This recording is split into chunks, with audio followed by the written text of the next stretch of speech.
Keyingi masala, ko'pchilikdan shu savol keladi. Choyxonalarga borib qolganda yoki qanaqadir marosimlarga, to'ylarga borib qolganda ovqatimni olib olishga imkon bo'lmaydi bir xil payt yoki shunaqa vaziyat bo'lib qoladi. Nima qilsam bo'ladi deb savol berishadi. Shunga yechim nima qilsangiz bo'ladi? Unaqa joyga borganda iloji boricha kerakli narsani yeyishga harakat qilamiz. Ya'ni nima? Oqsillar. Oqsillar kaloriyasi mabodo sal oshib ketsa ham, bu tanaga kerakli moddalar uchun unchalik zarar qilmaydi, keraksiz foydasiz narsalardan. Iloji boricha unaqa joyga borganda shashlik yeyishga harakat qilamiz. Shashliklarni iloji boricha jas shashlik, qiyma emas, chunki qiymaga ham non qo'shiladi. Jas shashlik, go'shtli mahsulotlar yeyishga harakat qilamiz. O'sha yerdagi bor salatlardan mayonezli emas, svejero salatlardan yesalaring bo'ladi. Chaqchuqlardan ko'p chaqib yormaslik kerak, sababi kichkina siqimda olib, misol pista bo'ladi, bodom bo'ladi, foydali yog'larga kiradi, lekin uni o'zingiz gramiga qaramasdan ko'p chaqib tashlasangiz, o'sha yerda o'zida 1000-1500 kaloriyani oddiy chaqchuqqa o'zidan yeb qo'yishingiz mumkin. Shuning uchun shunaqa to'y marosimlarga borganda go'sht mahsulotlarini yeymiz iloji boricha, ko'proq suv ichib o'tirsangiz, o'zi to'qlik hissi kelaveradi.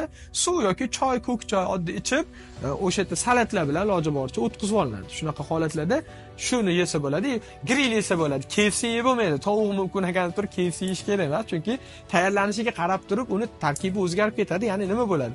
KFCda unga botirib turib oddiy anaqa yog'da, salatni yog'da bitta qovuradi. Unda uni tarkibidagi foydali xususiyatlar kuyib ketadi u yog'da. Ustidagi unduq hisobiga kaloriya ham vaqti oshib ketadi. Yog' shimitib oladi o'ziga. U ichida u tovuq bo'lgani bilan sizga kerakli tovuq emas u. Uni liboy kerakli ovqatda ham tayyorlanish holati buzib olishi mumkin. Misol, guruch, grechka, qatsanka bular sizga yozilgan bo'lgani bilan osh ham guruchku deb turib osh yevorilmaydi. Nimaga? Uni tayyorlanishi bor.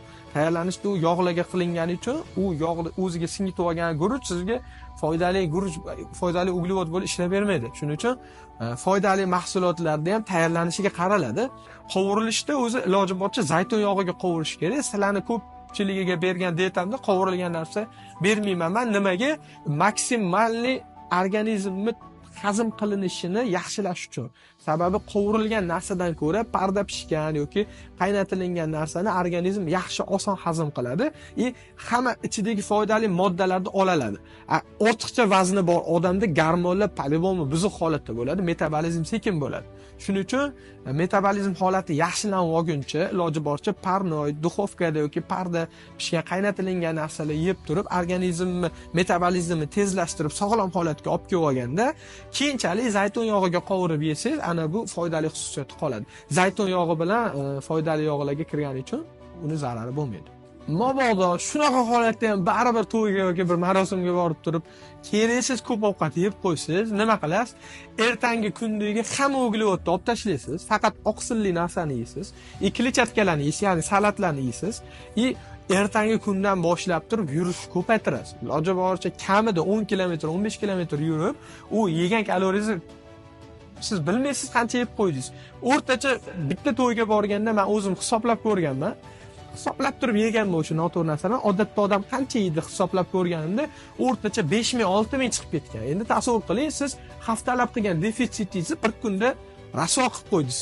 Bir kun yedim xolos deb o'ylaysiz, sizni tanangizda datchik yo'q, nollab yuboraylik. U qoladi. Shuning uchun u narsani zararini qoplab qo'yish uchun ertangi kuni ko'proq yuring. 2-3 kungacha, 2 kuncha ko'paytirib yubormang. 2 kungacha uglevodlarni olib tashlang. Normani olib kelib qo'ying, o'zingiz taxminiy holatda. Shuning uchun iloji boricha buzmaslik kerak. Buzsiz mana shunaqa qiyinchiliklarga olib kelib qo'yadi. Jarayonga yetib olguncha, o'z xohlagan formaga kelib olguncha sabr qilish kerak. Ovqatga bo'lgan o'zingizni hissiyotingizni boshqarishni o'rganish kerak.